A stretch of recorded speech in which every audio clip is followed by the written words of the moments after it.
आप सबको heavens road church की तरफ से हैप्पी इंडिपेंडेंस डे।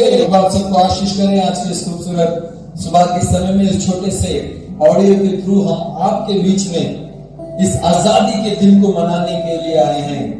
हालांकि ये वीडियो जो है एक बहुत ही शॉर्ट वीडियो होगा जो कि सिर्फ इस आजादी के जश्न को मनाने के लिए है। आराधना का कंप्लीट वीडियो कल आपके पास पहुंचेगा, उसे देखिए, आप परमेश्वर की स्तुति करें। एक खूबसूरत गाना जो देश की स्वतंत्रता के बारे में, देश की आजादी के बारे में है, सुनते हुए प्रभु की महिमा करेंगे। आप सबको परमेश्वर की ढेर सारी आशीषें मिलने पाए। जय मसीह की।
Hello, praise the Lord. आप सबको प्रभु यीशु मसीह के नाम से इस स्वतंत्रता दिवस की ढेर सारी बधाइयां हम सबकी तरफ से, हेवंस जोर चर्च के परिवार की तरफ से हम आप तक पहुंचाना चाहते हैं। मैं पास्टर चिन्नैया आज की सुबह इस शॉर्ट वीडियो के द्वारा आप सबसे मुलाकात करने में बेहद आनंद को महसूस कर रहा हूं।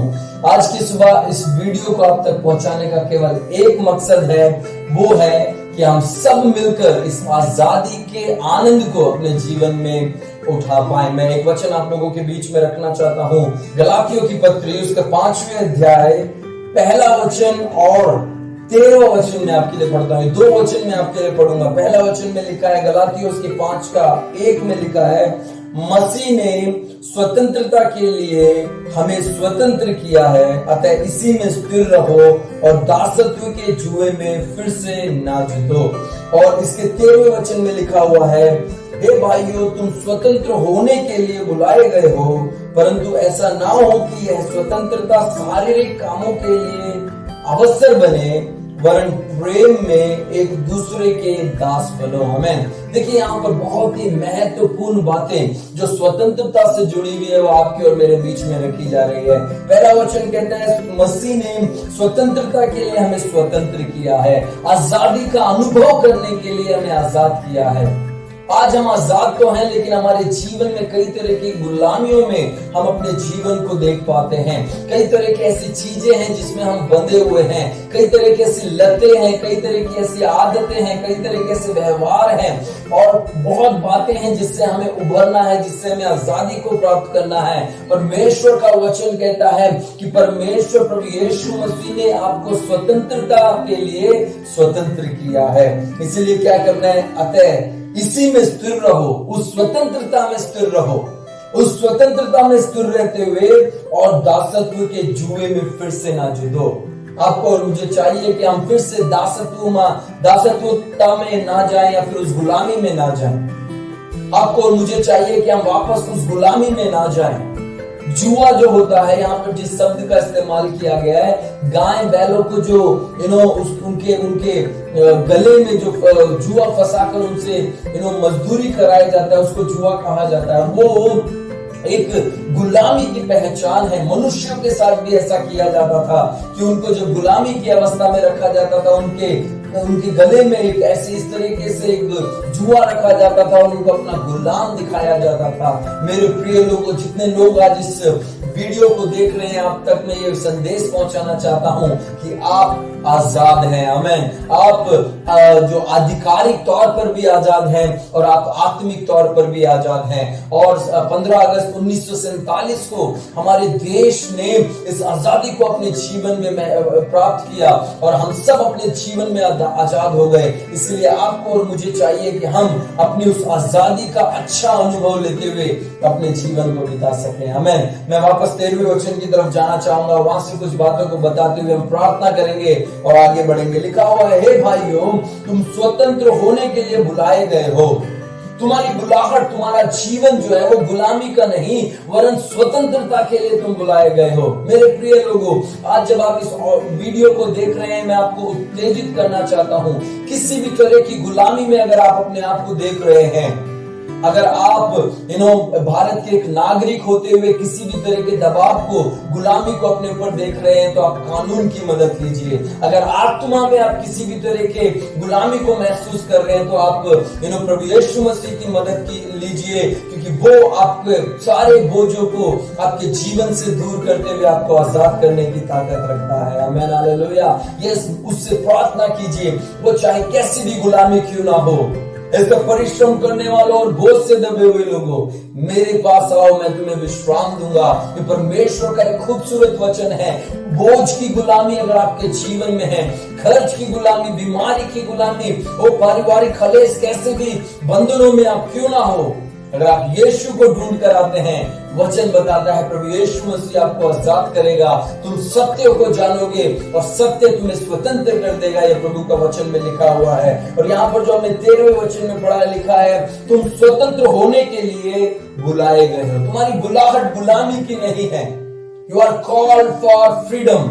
आप आजादी के लिए बुलाए गए हैं। हमें दूसरे देखिए, उसके दूसरे वाक्य में लिखा, परंतु ऐसा ना हो कि यह स्वतंत्रता शारीरिक कामों के लिए अवसर बने।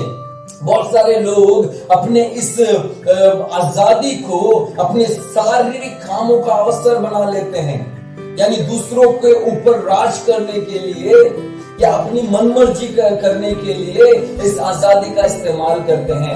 आपको और मुझे इस देश ने, इस देश की सरकार ने और उस खुदा बाप ने, परमेश्वर ने आजादी दी है, आवारापन नहीं दिया।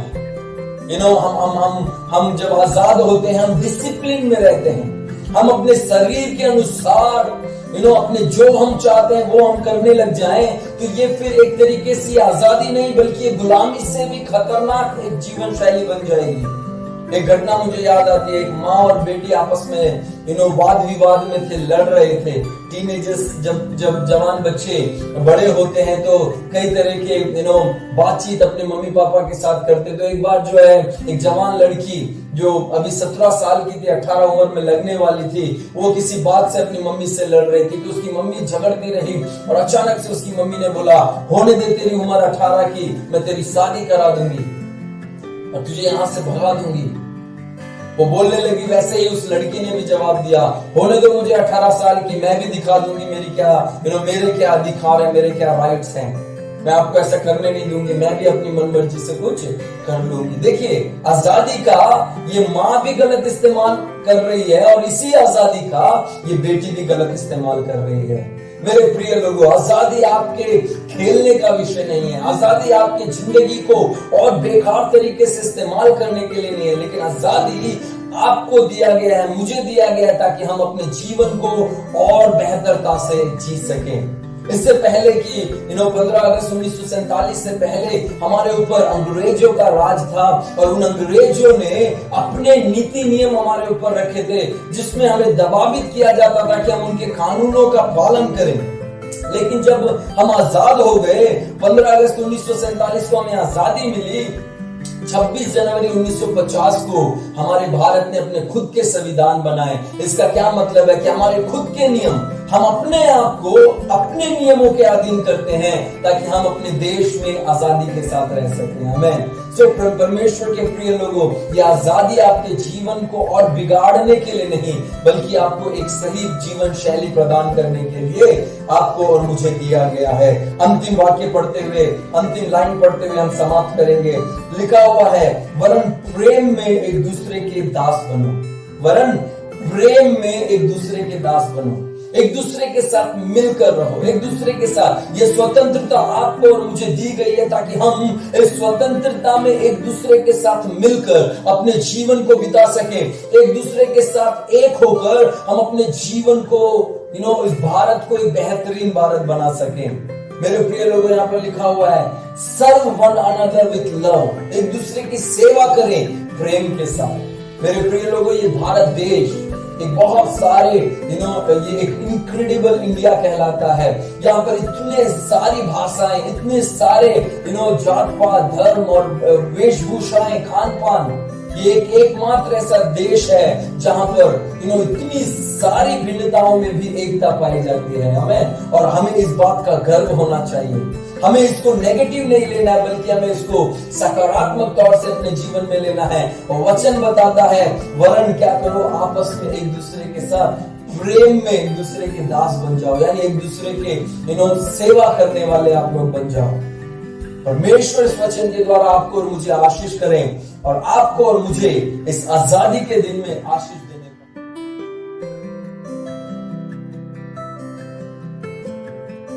हम कुछ विषयों के लिए इस समय में प्रार्थना करेंगे। आइए अपनी आंखों को बंद करते हुए प्रार्थना करें। हम लोग प्रार्थना करेंगे सबसे पहले अपने देश के लिए।